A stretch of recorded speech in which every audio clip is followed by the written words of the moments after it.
Article 21 Indian constitution का है right to life and personal liberty. ये यूएस कॉन्स्टिट्यूशन से लिया गया है। इसके दो क्लॉजेज हैं, due process of law and procedure establish by law. तो 1978 के पहले इंडिया ने प्रोसीजर इस्टेब्लिश बाय लॉ को अडॉप्ट किया था, ड्यू प्रोसेस ऑफ लॉ को अडॉप्ट नहीं किया था।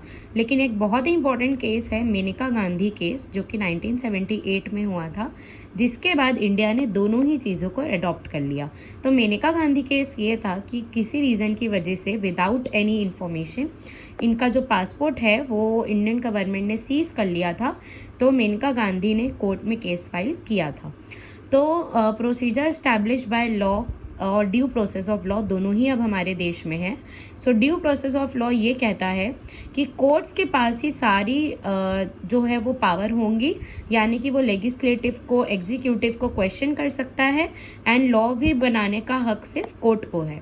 But procedure establish by law में ये कहता है कि कोई भी लीगल डॉक्ट्रिन एक प्रॉपर प्रोसीजर से पास होनी चाहिए, करेक्ट ऑर्डर से पास होनी चाहिए और लेजिस्लेचर का साइन भी होना चाहिए, और कोर्ट भी ऑब्वियसली एड एंड एडवाइस का काम इसमें कर सकती है।